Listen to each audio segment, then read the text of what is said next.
Hey everybody, I am not going to wait for nobody to get on. I'm going to say this real quick. Y'all can see I'm in the car and my holder is not working for some reason. So I'm going to just say this real quick because I watched the Wendy movie last night and I watched the documentary afterwards. And then this morning I wrote a post because, of course, people were critiquing the things that happened in her life because we got to remember this was her life story, loosely based on her life story, pretty much.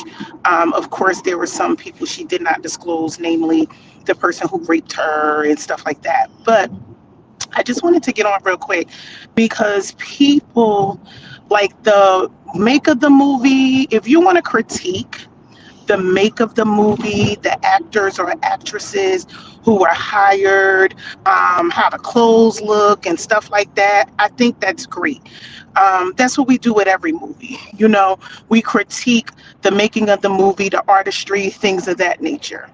But what I have a problem with, and I'm going to say this because this message is strictly for Black women. Black men, I'll get on you guys another day.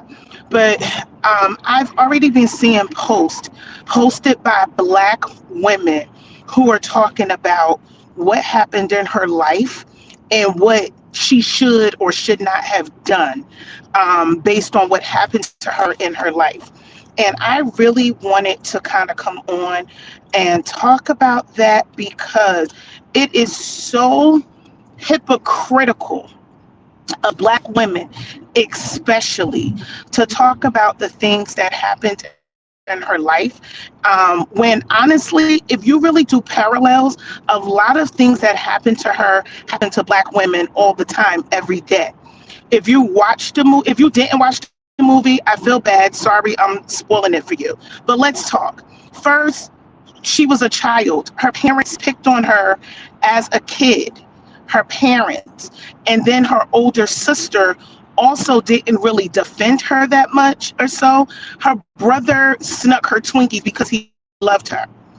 So from the time she hit this earth, she's been dealing with rejection and abandonment because she isolated herself because of the fact that um, at the end of the day, her parents, she had to sneak food.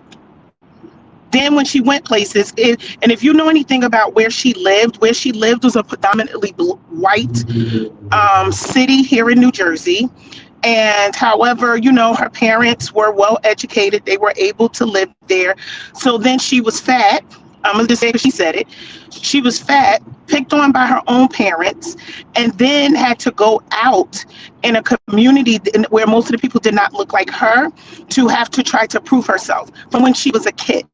That's number one. Then number two is once she went to college, because that's what happened to her in her home all of that time. So then when she went to college and came out and tried to make a successful career for herself, Black women who were on the job were critiquing and talking about her there. So again, dealing with rejection there as well. Then she hustled to try to do something with her life.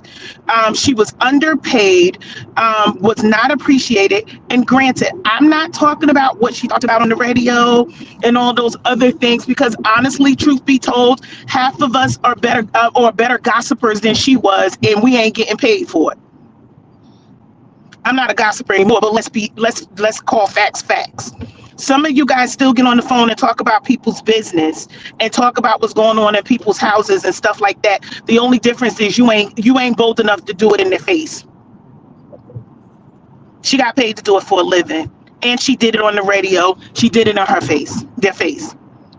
Then she finally feels like she on the come up, and this man rapes her. Another sign of rejection. Man rapes her, takes takes her dignity and everything. Because again, she worked hard. She felt like she had finally made it. Then, after she's raped, she meets somebody else that she absolutely adores. They hanging out, whatever. Then he takes advantage of her, rejects her, jacks up her credit, and then throws her keys for a car that he didn't even pay for. Do y'all see the parallels? Do y'all see the parallels? How many of you guys have done things for men? I'm talking to black women. You let him come live with you, live off your food stamps, live on your kids. He don't even go to work. He don't do nothing for you. You lucky to get a Valentine's Day gift. But we want to sit and critique what happened in people's lives. Fast forward, she finally meets Kevin. Kevin was a good dude. He supported her, he loved her, he pushed her, he saw things in her she didn't see herself. So that is why she stayed married to him for 22 years, although he did her dirty. Some of y'all still mad at your baby daddy and your kid 50 because of how he did you. But you're still mad at him. Your kid good and grown, got other kids live in another house, but you still mad at your baby daddy because he left you and left you for another woman. I say all of that to say, black women, we have to stop critiquing other people's lives when our lives are not squeaky clean. How many men have mentally or physically or emotionally abused you and that you just walked out the next day? How many of you stayed in relationships long overdue because you loved them and because they were good in the beginning, you felt like that they would change? How many of you worked hard to get to where you are only for women who should be clapping and rooting you on at the top are looking at you funny and rolling their eyes at you? Like what happened to her. But yet and still she persevered. And yes, I watched the documentary and she sat on that couch and she cried and she poured her heart out or whatever. And then I see people writing all over the internet, oh my God, she need to let it go. How, what do you mean she need to let it go? She's trying to work through it, but this woman has dealt with adversity from birth. Some of y'all ain't let something go. You mad at your dead daddy. He in the grave. You mad at him because he never took care of you.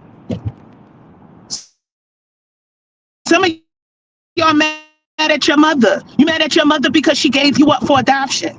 But you're telling her because she's successful and you see her life story that she decided to share on television and you have a problem with how she decided to cope with her life. Black women, let's stop it. This is why we can't come on the come up, because we're too busy critiquing other black women about how they should have dealt with their struggle. Knock it off. What are you doing to deal with your struggle? Why you're not where you need to be? Why you still with that man and you know he don't love you? Why you still with him when he don't do half of the stuff that Kevin did for her?